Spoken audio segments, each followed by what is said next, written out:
1절로 7절입니다. 여호수아서 3장 1절로 7절까지 우리 한 목소리로 말씀 같이 읽겠습니다. 시작.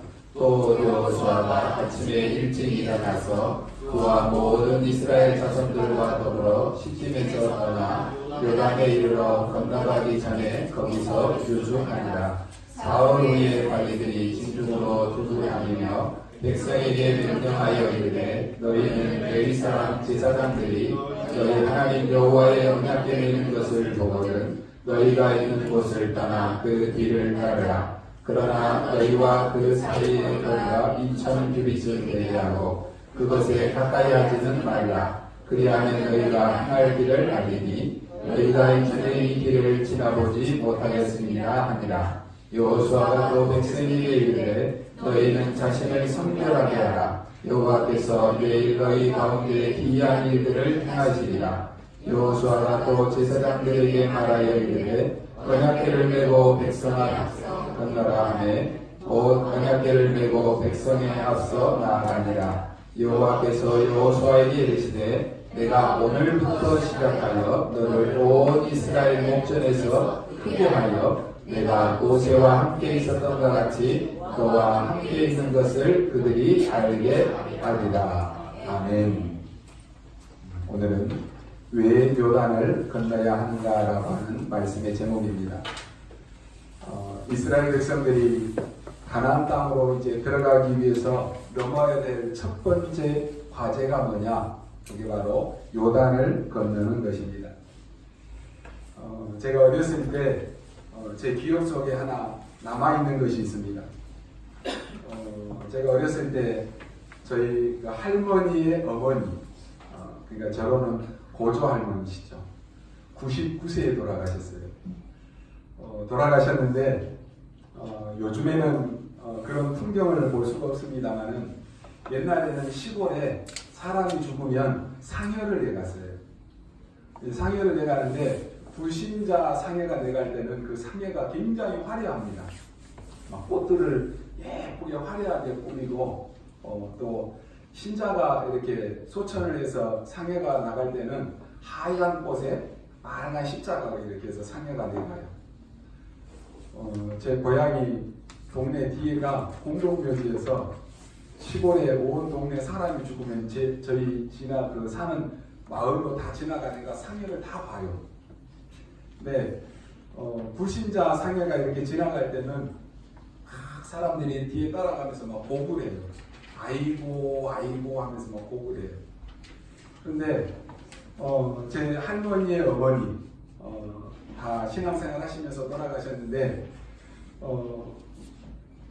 우리 그 고조 할머니가 돌아가시고 상해가 내가는데 많은 우리 이제 신자들이 그 상여 뒤를 따라가면서 찬송을 부르는 것이 기억이 납니다. 그 찬송이 어떤 찬송이냐? 며칠 후 요단강 건너가 만나리. 그게 제가 어렸을 때 그 찬송을 들었는데요. 그게 딱 기억이 나서 제가 어디 우리 장례식장에 가서 찬송 부르면 그 기억이 딱 떠올라요. 그러면서 제 기억 속에 뭐가 남느냐 그러면 사람이 죽으면 저 요단강 건너가면 다 죽는가 보다. 요단강은 건너면 다 죽는구나. 그게 다 기억에 남았다니까요. 그런데 오늘 우리는 이 죽음 이후에 천국을 들어가는 이 비유를 이 요단강을 건너는 그 표현으로 찬송을 많이 부릅니다. 평상시에는 왜 이 찬송을 잘 안 불러요? 왜 장례 찬송이니까. 괜히 막 부르면 그냥 막 슬퍼지는 것 같고 장례 찬송이라서 잘 안 부릅니다. 근데 꼭 사람이 죽고 나면 장례식장에서는 며칠 후 요단강 건너가 만나리 찬송을 다 불러요. 그런데 실상은 이 요단강이라고 하는 것은 어떤 죽음을 의미하는 것이 아닙니다. 요단강은 이스라엘 백성들이 가나안을 건너가기 위해서 오늘 우리가 하나님의 그 언약 성취의 축복을 받기 위해서 반드시 넘어야 될 장벽입니다. 다시 말해서 요단을 건너야 언약이 성취될 그 약속의 땅으로 가나안 땅으로 들어갈 수 있다라고 하는 말입니다. 그러면 가나안 땅이 뭡니까? 이 말은 우리가 육신적으로 해석하면 안 됩니다. 영적으로 인류를 구원할 메시아가 오실 땅이 가나안 땅입니다. 그 땅은 젖과 꿀이 흐르는 영적인 땅입니다. 지금도 우리 앞에는 요단강 같은 그런 삶의 장벽들이 다 놓여 있습니다. 내가 어떻게 이 장벽을 넘어서야 되겠습니까? 어떻게 이 문제를 정말로 넘어설 것입니까? 우리에게는 수많은 이러한 장벽들이 있다니까요. 그런데 이 장벽을 넘어서지 못하고 우리가 염려하고 근심하고 걱정 속에 이 불신앙 속에 빠져 있는 사람들이 너무나 많이 있다라고 하는 것입니다. 오늘 말씀 속에서 여러분에게 가지고 있는 이 요단과 같은 이러한 장벽들을 넘어서고 답을 찾는 그런 시간 될 수 있기를 주님의 이름으로 축원합니다. 지금 넘치는 요단강과 같은 그런 세상 풍조 속에서 여러 가지 문제 속에 여러분이 이것을 다 뛰어넘어서서 언약 성취의 그 놀라운 사실적인 그 축복의 맛을 보시기를 바랍니다. 우리 주변에는 많은 일들이 생겨납니다. 또 여러분들이 현장에 나가면은 많은 일들이 여러분을 기다리고 있을 것입니다. 여러분에게 직장에 가도 직장 안에도 어려움이 많이 있을 것입니다. 어떤 면에서 여러분이 사업을 한다면 얼마나 그 사업이 힘들겠습니까? 심지어 교회 생활도 힘든 일들이 많이 있습니다. 교회 안에 여러 가지 형편이 있습니다. 그런데 우리가 그게 맞지만은 여러분이 그 속에 있다라고 하면은 절대로 변화시킬 수가 없습니다. 여러분이 직장이 어려울 수 있습니다. 그러나 그 세상에 많은 사람들이 말하는 그 어려움 속에 여러분이 빠져 있다라고 하면은 절대로 그 직장에서 여러분은 성공할 수가 없습니다. 그래서 꼭 명심하시기 바랍니다. 여러분의 가정에서도 보면은 여러 가지 어려움들이 다 있을 것입니다. 육신의 문제도 있을 것이고 경제 문제, 자녀 문제, 남편 문제, 사업의 문제 다 있을 것입니다. 또 여러분이 사람 관계 속에서도 얼마나 어려움이 많은지 모릅니다. 그러나 그 속에 있으면 절대로 여러분은 가정을 살릴 수가 없습니다. 여러분 살아가는 데는 어려움이 참 많이 있습니다. 어찌 사람이 살아가는데 어려움이 없을 수가 있겠습니까? 그러나 거기에 빠져 있으면 그 현장에서 절대로 변화는 일어나지 않습니다. 오늘 하나님께서 갑자기 모세가 죽고 난 이후에 여호수아에게 이스라엘 민족과 더불어 요단을 건너라라고 말씀하셨습니다. 왜 건너야 됩니까? 그게 오늘 말씀의 제목입니다. 그런데 왜 건너야 되는가를 알기 이전에 먼저 우리가 알아야 될 것이 있습니다. 많은 사람들이 어떤 문제가 오면은 어떻게 해야 됩니까? 라고 질문을 합니다. 내가 앞으로 인생을 살아가야 되는데 어떻게 살아야 되겠습니까? 이런 일들을 많이 묻습니다. 물론 좋은 의미에서 묻는 거겠죠. 그런데 정말로 그 사람이 삶이 막막해서 묻는다라고 하면은 그건 참 곤란한 질문입니다. 우리가 큰 어려움을 당했을 때 어떻게 해야 됩니까? 이렇게 많이 질문합니다. 오늘 말씀에는 우리가 어떻게 해야 되는가에 대한 답을 우리에게 주고 있습니다. 요단을 왜 건너야 되느냐? 그 질문을 하기 이전에 어떻게 건너야 될 것인가 라고 하는 것에 대해서 말씀을 주고 있습니다. 왜 건너야 되는가는 나중에 얘기했습니다. 우리 인생에 요단을 건너야 되는데 어떻게 건너야 될 것이냐? 여기에 대해서 나왔다니까요. 자세히 보면은 여기에 대해서 어마어마한 비법과 방법을 말씀해 주는 것이 아닙니다. 항상 우리가 해야 될 것에 대해서 말씀하고 있습니다. 요단을 건너는 것은 어마어마한 일인데 뭔가 특별한 것을 만들어서 하지 아니하고 우리가 평생에 해야 되고 항상 해야 될 것에 대해서 말씀합니다. 1절에 보면 뭐라고 말합니까? 또 여호수아가 아침에 일찍 일어나서 그랬습니다. 일찍 일어났다 그랬습니다. 이게 우리의 자세입니다. 여러분은 언제 일찍 일어나십니까? 제가 어렸을 때는 학교에서 소풍을 간다든지 뭐 수련회를 간다든지 놀러를 간다면 아이들은 굉장히 일찍 일어나잖아요. 뭔가 기쁜 일이 있고 좋은 일이 있을 때 사람은 일찍 일어납니다. 그런데 오늘 여호수아가 아침에 일찍 일어났다. 그것은 드디어 40년간의 광야 생활에 종지부를 짓고 이제 약속의 땅 가나안 땅으로 입성하는 중요한 시간표가 온 것입니다. 그 첫 관문이 뭐냐? 요단을 건너는 것입니다. 여호수아가 누군지는 지난 시간에 말씀드렸습니다. 모세가 죽은 후에 이스라엘 백성들의 새로운 지도자로 세워진 사람이 여호수아입니다. 여호수아에게 주어진 첫 번째 미션인데 이런 미션 수행을 앞두고 여호수아는 아침에 일찍 일어났다라고 밝히고 있습니다. 아마도 긴장도 되고 또 어떻게 보면 설레기도 하는 그런 마음이 겹쳤을 것입니다. 그런데 이 말씀은요, 성경에 보면 오늘 여기에만 기록된 것이 아니라 여리고성을 정복할 때도 일찍이라고 하는 말이 나옵니다. 또 아간의 범죄 문제를 처리할 때도 나옵니다. 아이성을 점령할 때도 반복해서 나오는 말씀이 일찍이라고 하는 말입니다. 성경에 보면은 아침에 일찍 일어났다라고 하는 이 표현과 새벽이라고 하는 이 표현이 많이 등장합니다.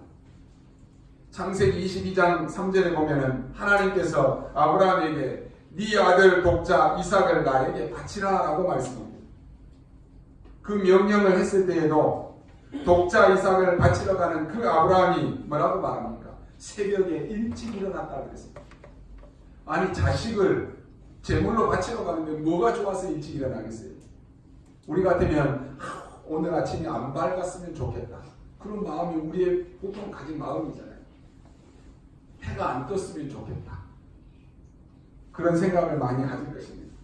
그런데 아브라함은 하나님의 명령을 받고는 아침에 일찍 일어났다고 했습니다. 무슨 말이냐? 아브라함은 믿음에 대한 확신이 있었다라고 하는 말입니다. 여호수아와 백성들이 한 사람도 빠짐없이 오늘 일찍 일어나서 하나님이 명령하신 땅으로 갔습니다. 이 말은 여호수아뿐만 아니라 백성들도 하나님의 말씀에 조그마치의 고민이나 갈등도 없고 당연히 하나님께서 말씀하신 그대로 이루어질 줄 믿었기 때문에 아침에 일찍 일어나서 하는 것입니다. 여러분이요, 하나님의 말씀을 들을 때 여러분이 곧바로 순종하지 않으면 말씀 들을 때는 다 아멘, 고개 끄덕끄덕하고 가서요, 내가 집에 가서 해야지, 내가 나중에 해야지 그러면 다 잊어버려요. 하나님의 말씀은요, 곧바로 듣고 순종하는 것이 아침에 일찍 그랬다니까요. 오늘 여러분은 우리는 하나님이 원하시는 일이 무엇인지, 내가 하는 일이 이것이 과연 하나님이 원하시는 일인지 아니면 내가 하고 싶어서 하는 일인지 이것을 알지 못하면 내가 하는 일을 안 될 때는 자꾸만 핑계를 대려고 해요. 자꾸 핑계 댄다니까요. 아침에 일찍 일어났다라고 하는 것은 백성들이 다 하나님의 말씀에 대한 믿음의 확신이 있었다라고 하는 말입니다. 이렇게 아침에 또는 일찍이, 새벽에 이런 표현은 두 가지 의미가 있습니다. 우선적으로 모든 일을 행하기에 앞서서 하나님과 먼저 소통했다라고 하는 것입니다. 여러분이 하루의 일과를 시작하기 전에, 일하기 전에, 세상 일 하기 이전에 하나님과 먼저 대화했다라고 하는 말입니다. 여러분이요, 우리가 계속 40일 집중과 말씀의 흐름을 우리가 계속 듣고 있는데요, 내가 계속 상호물 속에서 말씀의 흐름을 붙잡고 있는 사람은 분명히 다릅니다. 다르다니까요. 내가 하루의 일과를 시작하기 전에, 내가 사람을 만나기 전에 하나님의 말씀을 붙잡고 내 하나님이 원하시는 일이 무엇인가를 질문하고 기도하는 사람하고 눈 뜨자마자 그냥 세상 일에 들어가서 일하는 사람하고는 분명히 다른 것입니다. 하나님과 소통했다라고 하는 것은요, 내 생각과 내 기준을, 내 주관을 다 내려놓고 하나님이 원하시는 것에 내 삶의 모든 초점을 다 맞춘다라고 하는 것입니다. 그게 뭡니까? 그게 예배고, 그게 기도고, 그게 말씀 성취입니다. 내 고집, 내 계획, 내 생각이 아니라 하나님의 생각과 하나님의 계획과 하나님의 말씀에 내 모든 방향을 맞추는 것입니다. 이게 우리의 자세입니다. 우리의 자세는 굉장히 중요합니다. 오늘 여기에서 일찍이 일어났다라고 하는 이 말은 굉장히 중요합니다. 우리 렘넌트들은 반드시 기억하시기 바랍니다. 앞으로 여러분들이 세상에 나가서 사회생활을 할 때 사회에서 여러분이 누군가를 약속을 하고 늦게 기다리게 하면 안 되는 것입니다. 반드시 렘넌트들은 직장에서 누구하고 약속을 하더라도 여러분이 반드시 일찍 가십시오. 가서 기다리는 사람이 되어야 돼요. 저는 교육자 생활을 하면서요, 제가 섬겼던 목사님이 얼마나 일찍 교회에 이렇게 나오시는지 몰라요. 근데 저는 항상 목사님보다 일찍 나가요. 새벽에도, 모든 예배에도. 새벽에 4시에 새벽 예배를 했는데 목사님 3시에 나오셔요. 그럼 저는 더 빨리 나가야 되잖아요. 근데 여러분, 모든 사회생활 하는데 성공하는 기준이 뭐냐 그러면요, 성공했던 사람들을 보면은 일찍이에요. 일찍. 여러분이 하는 약속을요 우습게 생각하지 마십시오. 한번 여러분이 약속하고 늘 지각하는 사람은요, 아, 저 사람 항상 늦는 사람이야, 그렇게 지키는 거예요. 예배도 마찬가지입니다. 예배도 늘 일찍 오셔서 하나님의 말씀을 묵상하고 예배를 통해서 은혜 받기 위해서 기도하십시오. 벌떡 와서 예배 드리는 거하고 미리 와서 예배를 준비하면서 드리는 거하고 다른 거예요. 특히나 우리 렘넌트들은 앞으로 직장 생활하면서 그 직장에 항상 늦게 가면 안 돼요. 일찍 가고, 누군가와 약속을 했을 때는 항상 일찍 가십시오. 세계를 움직이는 사람들의 공통점은 새벽의 사람들이에요. 더 중요한 것이 나왔습니다. 1절에 더불어 그랬습니다. 제일 안 되는 것이 뭐냐? 더불어입니다. 이게 얼마만큼 크냐에 따라서 능력도 크고 적고 합니다. 그래서 더불어, 이 말이 아무것도 아닌 것처럼 보이지만 굉장히 중요한 것입니다. 우리 교회가 앞으로 많은 일들을 하는 데 있어서 지역복음화와 민족복음화, 그리고 237 나라, 이 많은 나라에서 많은 렘넌트들을 살릴 그 성전 건축을 놓고 우리가 기도하는데 얼마만큼 저와 여러분이 더불어 이게 제대로 되느냐에 따라서 이게 굉장히 중요합니다. 정신병자는 한 번도 협동한 적이 없다라고 합니다. 절대로 협동을 못한다라고 합니다. 그런데 우리에게 더불으라고 하는 이 단어는 굉장히 중요한 단어입니다. 여기에는 배려도 들어있고 진정한 믿음도 들어있고 모든 것이 다 들어있습니다. 요단을 건너기 전에 이걸 하라라고 하는 것입니다. 그러면서 중요한 말이 나왔습니다. 백성들에게 두루 다니며 말해라 그랬습니다. 무슨 말입니까? 제사장이 맨 언약궤를 따라가라라고 말하는 것입니다. 2절에 관리들은 백성들이 머무는 진중을 두루 다니며 명령하라 그랬습니다. 뭐라고 합니까? 너희는 레위 사람 제사장들이 너희 하나님 여호와의 언약궤에 있는 것을 보거든 그 뒤를 따라가라라고 이 관리들이 백성들이 머무는 진중 곳곳을 다니면서 말하는 것입니다. 관리들이 뭡니까? 직분자들입니다. 직분자들이, 다시 말해서 중직자들이 전 백성들의 가정을 다 파고 들어갔다라고 하는 것입니다. 가서 이거 해라 저거 해라 이래라 저래라 그런 지시하는 것이 아니고 광고하는 것이 아니라 그 천막 안에 한 가정 한 가정을 다 들어가서 그 사람들의 얼굴과 얼굴을 맞대고 눈과 눈을 마주치면서 이 말씀을 알아들었는지 못 알아들었는지, 알아들었으면 다시 한번 강구하는 것이고 못 알아들었으면 알아듣도록 확인하라라고 하는 것입니다. 어떻게 요단을 건널지에 대해서 자세히 설명해 주는 것입니다. 여러분, 오늘 우리가 말씀 받으면서요, 우리가 말씀 들으면 말씀을 못 알아듣는 사람이 많이 있습니다. 그러면 여러분들이 직접 찾아가서 말씀을 다시 한번 얘기해 주면 다 알아듣습니다. 말씀 운동, 복음 운동이 마찬가지입니다. 우리가 전체 설교를 듣고 다 알아들으면 좋겠지만은 못 알아듣는 사람이 많다니까요. 그러면 여러분들이 얼굴과 얼굴을 마주치고 눈을 마주치고 말씀을 전하면 못 알아듣는 사람이 없는 것입니다. 또 모르는 사람은 이게 무슨 말씀인지 또 물어보고 또 알아가고 그렇게 되는 것입니다. 그래서 우리의 각 가정에서 여러분들이 다락방에서 구역에서 지교에서 말씀을 나누는 이유가 바로 여기 있는 것입니다. 진중에 두루 다니면서 백성들의 그 장막에서 가정에서 두루두루 다니면서 그 랩런트들까지 아이들까지 다 알아들을 수 있도록 이 말씀을 다 전하는 것입니다.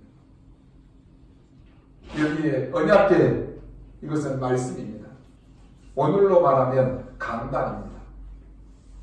이것은 신호입니다. 여러분, 군이나 스포츠 하는 사람들 보면 다 신호들이 있어요. 그 신호를 보고 따라가는 것입니다. 우리는 말씀을 따라가는 사람들입니다. 말씀의 핵심이 뭡니까? 그리스도입니다. 우리의 목표는 뭡니까? 세계복음화입니다. 그래서 우리가 말씀을 따라가면 실패가 없지만은 우리의 생각이나 우리의 경험이나 우리의 감정을 따라가면 실패하는 것입니다. 하나님은 왜 교회를 세워서 강단을 통해서 말씀을 주십니까? 우리에게 말씀 따라가라고 주신 것입니다. 따라가되 뭐라고 합니까? 거리를 좀 유지하면서 가라 그랬습니다. 왜 그렇습니까? 지금 이 백성들은 40년 동안 같이 더불어서 산 사람들입니다. 서로의 허물도 알고 서로의 장점도 알고 서로의 연약함도 다 알고 있습니다. 하나님이 특별히 레위 사람들을 세워서 하나님의 일을 하라고 했는데 너무 친하고 너무 가까우면 이게 구별이 잘 안 되어질 수 있기 때문에 거리를 좀 두라라고 했습니다. 그러면서 뭐라고 합니까? 너희가 이전에 이 길을 가보지 못한 길을 가는 것이다 그랬습니다. 너희는 자신을 성결케 하라. 여호와께서 내일 너희 가운데서 기이한 일들을 행하시리라 라고 말씀했습니다. 무슨 말입니까? 말씀 따라가라라고 하는 것입니다. 여러분에게 말씀이 임하는 것이 굉장히 중요합니다. 다윗이 성전 건축하기 전에 어릴 때부터 왕이 될 때까지 다윗은 말씀 준비가 되어 있었습니다. 여러분에게 진짜 문제가 왔다라고 하면 아니면 진짜 큰 일을 여러분이 해야 되겠다라고 생각하면 말씀 준비하십시오. 말씀을 정리하는 것부터 시작하십시오. 이게 먼저 되어져야 되는 것이. 이게 얼마나 중요하냐라고 하면은 요단 건너기 전에 지금 3일 동안 여기에서 유숙했다 그랬습니다. 아니 지금 요단 앞에 왔으면 빨리 건너야 되잖아요. 그런데 건너기 전에 3일 동안 유숙하게 만들었다니까요. 그러면서 거기서 뭐합니까? 기도하고 말씀을 충분히 준비시킨 것입니다. 우리가 꼭 명심해야 될 것입니다. 우리는 망설이는 게 아닙니다. 많은 기도와 말씀 준비를 해야 되는 것입니다. 여러분이 산업을 하거나 또 사업을 한다거나 뭘 하든지 간에 우리는 많은 기도와 말씀 준비, 말씀 정리가 되어져야 될 것입니다. 그러면서 뭐라고 합니까? 오늘부터 너희를 크게 선하게 하겠다 그랬습니다. 그러면서 하신 말씀입니다. 모세와 함께 했던 것처럼 너와 함께 하겠다라고 했습니다. 이 말은 모세에게 함께 하신 하나님을 이 여호수아가 보고 지켜봤습니다. 그 하나님은 바뀌지 않습니다. 그 하나님의 언약은 바뀌지 않는 것입니다. 모세와 함께 했던 것처럼 너와 함께 하겠다. 이미 여호수아에게 약속을 주신 것입니다. 그러면서 마지막으로 중요한 말씀이 나왔습니다. 11절에서 17절에 보면 제사장의 발이 물에 들어가면서 물이 갈라질 것이다 그랬습니다. 무슨 말입니까? 믿음의 확신입니다. 확실한 언약은 우리가 믿음의 행동이 나올 때 역사가 일어나는 것입니다.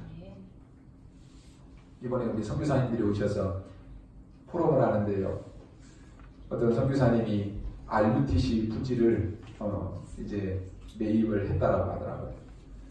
그게 한 8억 정도 되는데 한 1억 정도 이렇게 주고 지금 준비 중에 있다라고 이런 얘기를 들었습니다. 근데 그 선교사님이 8억을 주고 그 RUTC를 매입한다라고 하니까 그 교회 중직자들이 여호수아 갈렙처럼요. 이 모든 중직자들이 목사님이 지금 우리 교회 형편에 어떻게 8억을 주고 저 건물을 살 수 있느냐 하면서 다 반대편에 섰다는 거예요. 근데 한 분 중직자 이분이요 그 모든 것을 한 사람이 하는 거예요. 이번에 선교대에 나오는데도 그 한 분 중직자가 선교사님의 모든 비행기 티켓이며 모든 경비를 한 사람이 다 되는 거예요.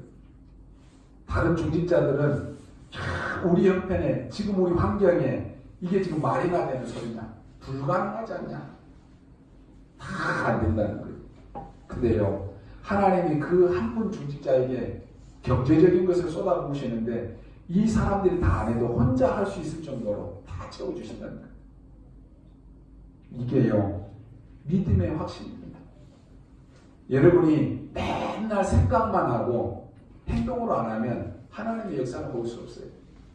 이스라엘 백성들이 요단을 앞에 놓고 분명히 하나님의 말씀은 건너는 것이 맞지만은 그 요단을 보면서 두려움과 불안에 쌓여가지고 건너지 못했다라고 하면은 그 요단의 역사는 볼 수 없는 것입니다. 제사장의 발이 물에 잠기면 여호와께서 요단을 가르시겠다라고 약속하셨습니다. 그것은 무모하게 우리가 행동하니까 하나님이 역사하실 것이다 그 말이 아닙니다. 우리가 적극적으로 열심히 정신을 차리고 가니까 하나님이 됐다 되게 하셨다 그런 말이 아닙니다. 주의해야 됩니다. 여러분 우리가 최선을 다했더니 됐다 그런 말도 아닙니다. 그러면 그렇게 해서 되어졌다 그럼 우리가 한 것입니다.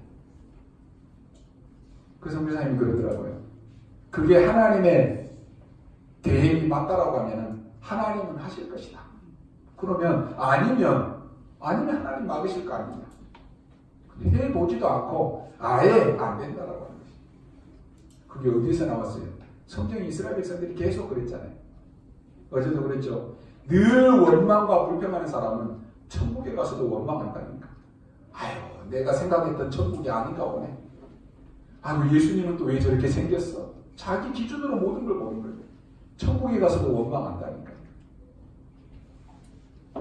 확실한 하나님의 언약을 붙잡고 발이 잠기니까 하나님이 가르신 것입니다. 그게 뭔 말입니까? 여러분의 삶이 바로 그런 것이라는 것이. 앞으로 여러분이 미래에 걸어갈 축복이 바로 그것입니다. 하나님의 변함없는 확실한 언약을 붙잡고 여러분의 발이 위기 속으로 들어가면 하나님이 그것을 가르칠 것입니다. 근데 왜 안 갈라요? 여러분이 그 위기 속으로 안 들어가잖아요. 그러니까 역사를 못 보는 거지. 여러분에게 어려움이 왔을 때 낙심하지 마시고 하나님의 진짜 계획이 무엇인가를 물어보시기 바랍니다. 그리고 거기에 행동하는 것입니다. 여러분이 혼란스러운 일이 올 때에 혼란을 당하지 말고 하나님이 정말로 바라는 계획이 뭐냐 그거 찾으시기 바랍니다. 심지어 여러분이 죽을 병에 걸릴 수도 있습니다. 그때도 찾아내야 됩니다. 아 내가 병들어 이제는 죽는구나. 그러면 얼마나 혼란스럽고 얼마나 힘들겠습니까? 그때도 찾아내야 됩니다. 내 인생의 갈림길에서 정말로 하나님의 능력이 뭔가를 내가 체험해야 되는 것입니다. 거기에 행동하는 것입니다. 그러니까 언약되면 제사장의 발이 들어설 때 요단이 갈라질 것이라 했는데 그때 갈라졌습니다. 그러면 왜 요단을 건너야 됩니까? 첫째로 여러분이 받아야 될 응답이기 때문에 반드시 알아야 됩니다. 지금까지 있었던 언약을 새롭게 이제는 각인시키기 위함입니다. 한번 우리가 기억해야 될 것은요. 이제 40년이 흘렀습니다. 새로 태어난 그 렘넌트들도 많습니다. 그런데 이들도 가나안 땅에 들어가야 됩니다. 그러면 그냥 들어가면 어떻게 되겠습니까? 그래서 새로운 각인을 시켜야 되는 것입니다. 무슨 각인입니까? 구원의 각인입니다. 양의 피 바르는 날 애굽에서 나올 것이란 주의 약속을 각인시켜야 되는 것입니다. 이 사람들이 모세와 함께 애굽의 가장 중요한 것을 뒤바꾸는 10가지 기적을 체험했습니다. 그걸 각인시키고 그걸 심어야 된다고 하는 것입니다. 그것도 모르고 그냥 넘어가면 안 되는 것입니다. 그리고 40년 전에 갈라졌던 그 홍해 사건을 지금 후대들에게 각인시키는 것입니다. 우리가 말씀 붙잡은 이유가 바로 여기 있습니다. 여러분이 중요한 일을 할 때 반드시 과거에 하나님이 여러분에게 역사하셨던 그 말씀이 어떻게 성취되어 왔는가를 여러분이 확인하셔야 됩니다. 우리는 자꾸 사람들의 말만 들으려고 합니다. 물론 사람 말도 중요하지. 그러나 하나님의 말씀을 우리가 제대로 들어야 되는 것입니다. 어떨 때 여러분이 중대한 문제를 만나기도 합니다. 어떨 때는 여러분이 살아있는 하나님의 말씀은 어떻게 흘러왔는지, 과거에 나에게 주셨던 지금 나에게 주신 하나님의 말씀은 어떻게 흘러오고 어떻게 성취되고 있는지 그걸 확인해야 되는 것입니다. 어떨 때는 위기가 올 때도 있습니다. 예를 들어서 손양호 목사님이나 주기철 목사님 같은 분들은 위기가 온 것입니다. 어떤 위기가 왔습니까? 신사를 교회당에다가 만들어 놓고는 절하라고 하는 것이 엄청난 일 아닙니까? 그런데 많은 목회자들이 교단에서 이것은 국가에서 시키는 일이다라고 했습니다. 그러니까 수많은 목사님들이 겁을 먹고는 어떻게 했습니까? 이것은 우상숭배가 아니다. 이것은 국가의식이기 때문에 해도 된다. 이렇게 생각을 했습니다. 그런데 손양호 목사님, 주기철 목사님은 그것은 우상숭배가 아니냐. 우리는 할 수 없다. 우상숭배와 싸운 것입니다. 어느 국가도 상관없이 우리는 우상에게는 절할 수 없다라고 하는 것입니다. 결국 누가 이겼습니까? 한 분은 감옥에서 돌아가시고 한 분은 감옥소에서 나왔습니다. 누가 이겼습니까? 그때 주기철 목사님은 간단한 얘기를 했습니다. 어차피 한 번 죽는 것이 아니냐 그랬습니다. 여기 있는 여러분들, 저와 여러분은 한 번은 죽어야 됩니다. 나도 한 번은 죽어야 되는 거 아닙니까? 그러면 여기서 살려고 하면 되겠느냐라고 했습니다. 일사가고 있습니다. 말씀의 능력이 없이는 그렇게 판단하기 어렵습니다. 말씀의 확신 없이는 그 판단을 할 수 없습니다. 살아있는 하나님의 말씀의 확신을 여러분이 가지고 가시기 바랍니다. 말씀의 확신이 있을 때 여러분에게 위기가 오고 문제가 왔을 때 그 말씀 따라가는 것입니다. 그래서 요단을 건너라라고 하는 것입니다. 그냥 간단한 얘기가 아닙니다. 지금 7천여 가지가 넘는 하나님의 말씀이 예언되어졌는데 다 성취되었습니다. 여러분 하나님의 말씀 붙잡으시기 바랍니다. 두 번째로 왜 요단을 건너라고 합니까? 체험하라라고 하는 것입니다. 뭘요? 하나님의 능력을 기억만 하지 말고 이제는 체험하라라고 하는 것입니다. 체험해야 뿌리 내립니다. 각인된 것으로 이게 중요하지만 이게 뿌리 내려야 되는 것이에요. 뿌리 내린 만큼 열매 맺게 되어 있습니다. 뭘 체험하라고 하는 말입니까? 지금 이 후대들은 홍해 사건을 보지 못한 사람들입니다. 그동안에 광야에서 오면서 40년 동안 불신앙만 본 사람들입니다. 아직 가나안 땅에 들어가는 게 확실한 하나님의 뜻인데도 불구하고 준비가 덜 되어졌습니다. 믿음의 준비가 필요한 것입니다. 이걸 체험하라라고 하는 것입니다. 여러분에게 어떤 문제가 왔습니까? 진짜로 그게 문제입니까? 여러분 하나님의 능력을 체험하시기 바랍니다. 그게 두 번째 이유입니다.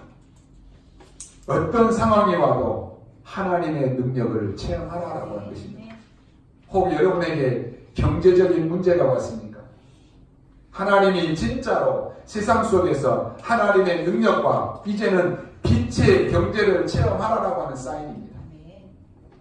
그러나 여러분이 두려워하거나 여러분이 염려해버리면 속게 되는 것입니다. 여러분 똑같은 길을 가는데에도 내가 두려움을 느껴버리면 착각을 하게 됩니다. 저는 시골에서 어렸을 때 살면서요, 시골의 산길에 깜깜한 길에 학교나 교회에서 예배 마치고 가면은 가로등도 없어요. 근데 막 들려오는 얘기가 어디쯤 가면은 막 귀신 울음소리도 들리고 귀신도 봤다는 사람도 있고, 그러면 얼마나 마음이 막 콩닥콩닥 거리는지 몰라요. 그 깜깜한 산길을 가면서 이쯤 가면은 뭐가 봤다던데 하면 막 거기에 막 머리가 뾰족뾰족해요. 찬송을 부르고 막 그러는데 나 혼자 막 착각하는 거예요. 뭔 소리가 들리면 귀신 소리 나는 줄 알고 착각하고, 뭔가 보이면 귀신 보이는 줄 알고 착각하고. 왜요? 두려움과 염려에 다 붙잡혀 버리니까 착각하는 것이. 여러분이 두려움과 염려에 다 속아버리면 문제 아닌 걸 문제로 착각하는 것이. 내 고질이 아닌 확실한 하나님의 언약을 잡으시기 바랍니다. 그래서 요단을 건너 하나님의 능력을 체험하라고 하는 것입니다. 이게 두 번째 이유입니다. 왜 요단을 건너야 됩니까? 세 번째 이유가 나왔습니다. 이제는 후대들에게 말할 기념비를 세우라고 하는 것입니다. 후대들 앞에서 기념비를 세우라. 놀라운 일을 일으킨 이 일을 후대들에게 이제는 말하고 기념비를 세우라고 하는 것입니다. 쉽게 말하면 이스라엘 민족들을 완전히 체질화시켜서 가나안 땅에 데리고 들어가라라고 하는 말입니다.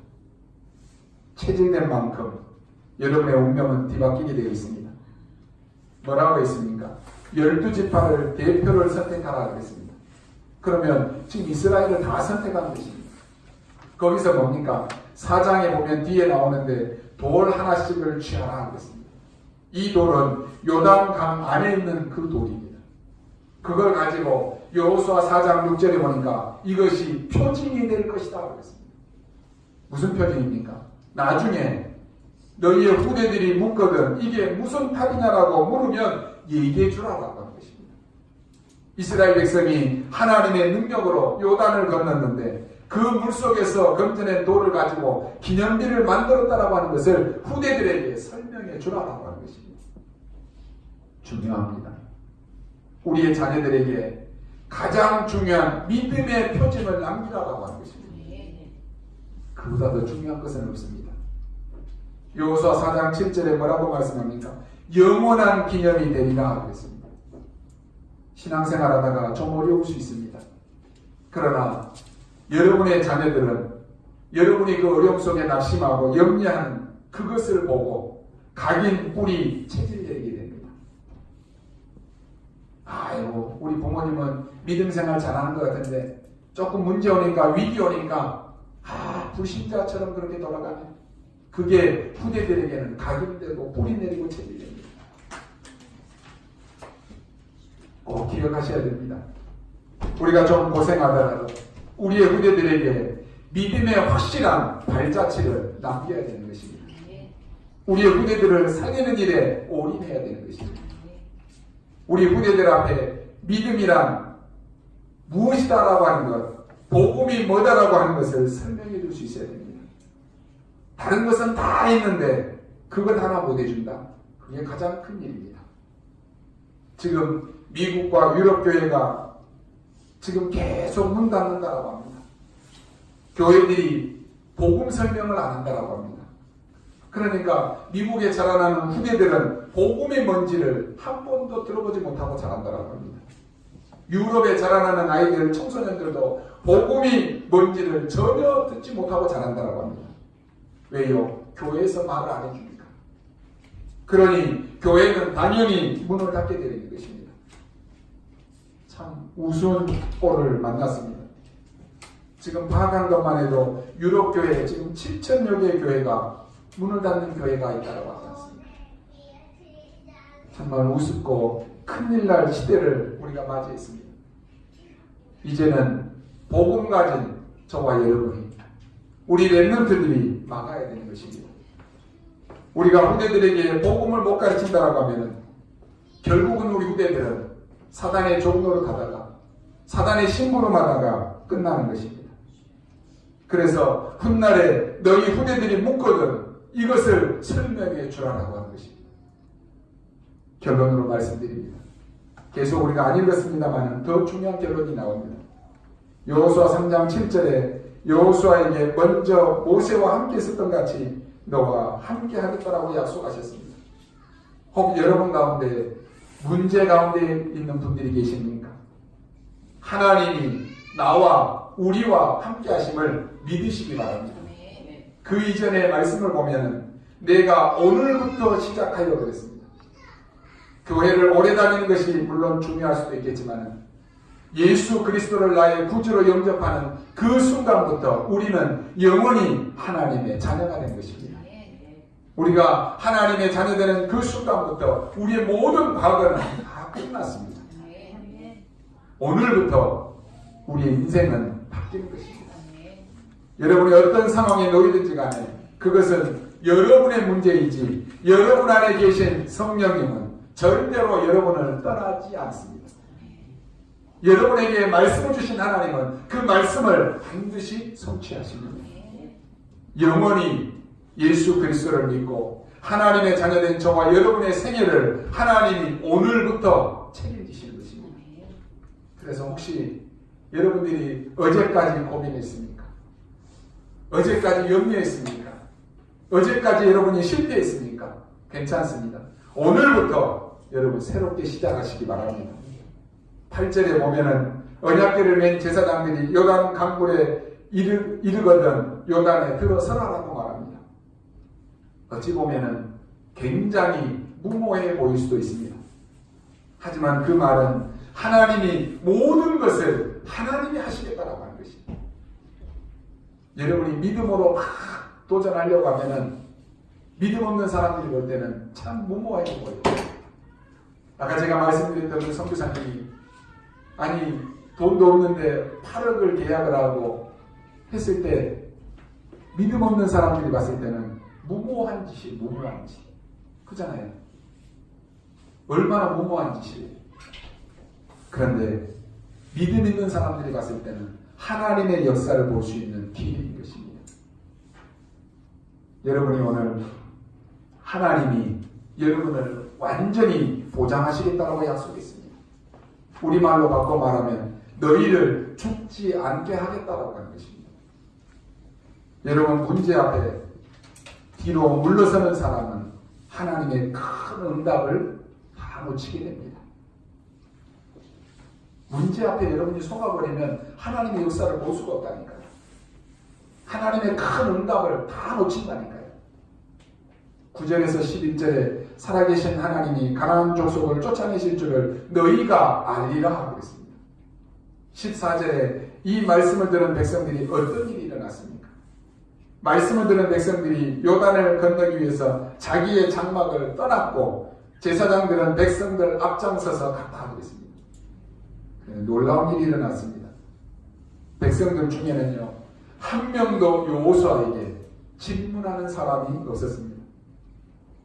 한 사람도 그 가는 길에 머뭇거리거나 두려워하거나 불평하거나 불신앙하는 사람이 없었다라고 하는 것입니다. 오히려 하나님의 약속이 성취됨을 이 백성들이 확인했고 믿어졌다라고 하는 것입니다. 그 결과로 어떻게 됩니까? 17절에 모든 백성이 마른 땅 위로 건너갔다고 했습니다.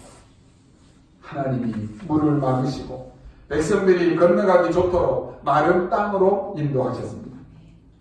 하나님의 말씀을 믿는 자에게 주시는 축복입니다. 여호수아 4장 24절에 이 사건 때문에 모든 사람들이 여호와를 경외하게 될 것이다 그랬습니다. 여호수아 5장 1절에는 이렇게 기록되어 있습니다. 그 원수들의 전 마음이 높게 될 것이다 그랬습니다. 여러분이 가지고 있는 그 언약 때문에, 여러분이 붙잡고 있는 하나님의 말씀 때문에 여러분 주위에 모든 흑암 세력들이 전부 녹아내려 버리는 것입니다. 확실합니다. 여러분 속지 마시고 어떤 문제 속에서도 말씀 붙잡으시기 바랍니다.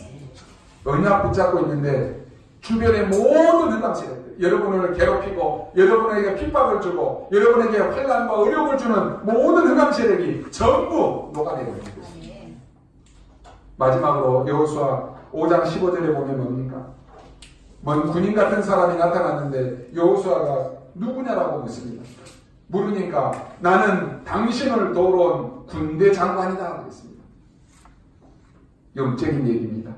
하나님은 여러분에게 군대 장관을 보내셔서 영적으로 큰 힘을 보탠다라고 하는 것입니다. 그래서 뭡니까?